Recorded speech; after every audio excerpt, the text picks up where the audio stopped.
Once upon a time, there was an owl and a dove.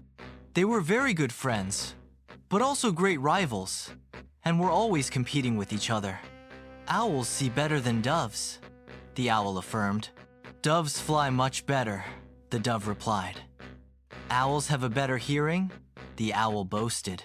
The pigeons have the prettiest feathers, the pigeon maintained. One morning, while they were perched on the same branch, the owl said, "I think there are many more owls than pigeons." "Impossible," the pigeon objected. "Surely there are many more pigeons than owls. There is only one way to check. I challenge you to count them." "Okay," agreed the owl. "We need a place where there are many trees. I propose the Great Forest, from here in a week. That way, we will have time to warn everyone."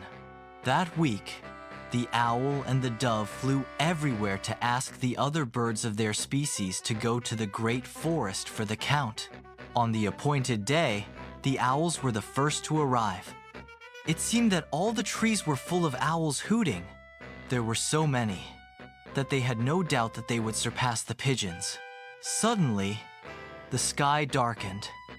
Clouds of pigeons were flying towards the Great Forest. They came from the north, south, east, and west. At once, there was no free space left in the trees, and the branches began to break under the weight of the pigeons. More and more pigeons kept arriving, flying over the forest in circles to find a place to perch. At that moment, also the ground was totally covered with pigeons. The owls watched them with their eyes wide open, astonished.